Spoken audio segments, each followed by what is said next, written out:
हाँ, तो ये है मेरा ख्याल है आज की हम गुफ्तगू में ना, अगर 2-3 टेक होम मैसेजेस हो ना, तो उनमें से एक तो मैसेज ये है कि हम सब जाके अपना पर्पस ऑफ लाइफ बनाएं कोई, और उसके लिए उम्र का कोई वो नहीं है। मुझे पता होना चाहिए यार मैं जिंदा क्यों हूँ, what is my reason for living.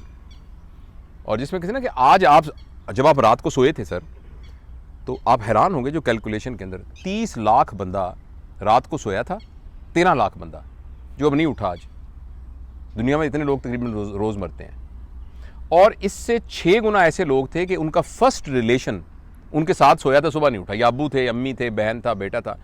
हम उन खुशकिस्मतों में से हैं कि जो आज उठे हैं सो के, तो आज हम जिंदा हैं, और अपने सारे अजीज़ भी साथ जिंदा हैं, सारे बेटा बहन सब जिंदा हैं। अच्छा, अब मुझे एक दिन और मिल गया है, ये क्यों दिया गया मुझे दिन? What is my reason of giving? मुझे क्यों दी गई अपॉर्चुनिटी? आपने घर में एक मुलाजिम रखा, एक मजदूर रखा, मजदूर को मजदूरी दी, अगले दिन फिर आ गया, आपने कहा यार तुझे आज फिर रख लेता हूँ।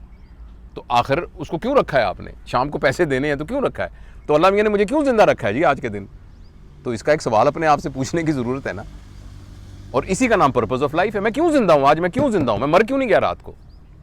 तो आखिर मुझसे कोई काम लेना है ना अल्लाह मियां ने। अगर यही काम लेना था, रोटी खाई, सालन खाया और बैठा, यूँ टेंशन खाई, परेशानी की, उधर से बात की, सो गए, उठ गए, शाम को फिर सो गए, फिर ये तो मेरा ख्याल है इसके ये तो मजदूरी नहीं मिल रही आपको सही तरीके। आपने क्या किया सारा दिन के अंदर, क्या अचीव किया आपने सारा दिन? इसी का नाम पर्पस ऑफ लाइफ है।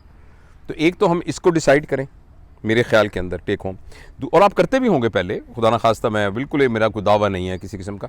और दूसरी गुजारिश ये है कि एक अगर हम में से जो वालदैन है ना, जिनके तो खास तौर पर छोटे बच्चे हैं, तो वो ना बच्चों के साथ एक याद रखिएगा, ये जो बच्चे हमारे जिस्म से पैदा होकर बाहर आए हैं ना, इन पे हमारी मलकियत नहीं है। ये अल्लाह मियां का एहसान है कि अल्लाह ताला ने हमें एक नेमत दी है कि वो हमारे साथ है, मगर हम वो मलकियत नहीं है हमारी। They are not our property. देखा ना, ये मेरी कुर्सी है, मैं इसको जहाँ मर्जी रखूँ, मैं जैसे मर्जी बैठूँ, मगर they are not like your table and chair. वो एक अलग से एंटिटी हैं। तो उनकी इंडिविजुअलिटी को अंडरस्टैंड करना और उनके साथ एक दोस्ती को लगाना।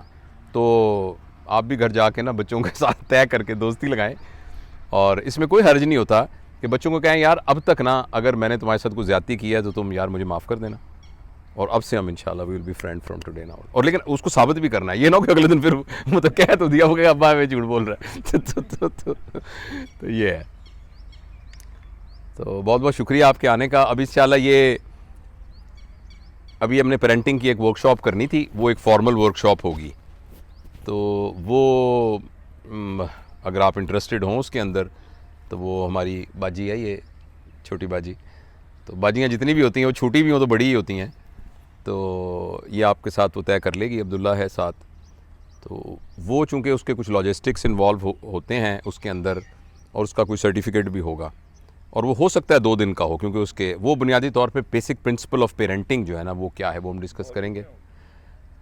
To start with in Bahawalpur, और उसके बाद एक और ऑर्गेनाइजेशन है जिसके साथ एक्चुअली मेरे ज़ुम्मे काम लगा है कि हमने पाकिस्तान के अंदर स्कूल्स ऑफ पेरेंटिंग बनाने हैं। वो एक रीड फाउंडेशन है जिनके 17,000 स्कूल हैं। तो वो महमूद साहब हैं, बहुत अल्लाह के नेक बंदे हैं। 40 साल से उन्होंने सिर्फ ये उनका रोज़गार का काम जो था, एक प्रेस था, वो उन्होंने अपने भाई को दे दिया, और 40 साल से उन्होंने पैसे कमाने की मेहनत छोड़ी हुई है, और कोई पैसा नहीं कमाया, सिर्फ ये इल्म की खिदमत के अंदर वो लगे। बल्कि रोज़गार अल्लाह देता है, उसी में से उन्होंने करके 17,000 स्कूल हैं पूरे पाकिस्तान के अंदर, और इतना उन्होंने काम किया है। बड़े वलीउल्लाह आदमी है वो। उन्होंने मेरे ज़ुम्मे लगाया है कि भाई हम पूरे पाकिस्तान के अंदर स्कूल्स ऑफ पेरेंटिंग हमने बनाए। देखिए ये चीज़ हमें सिखाई नहीं गई।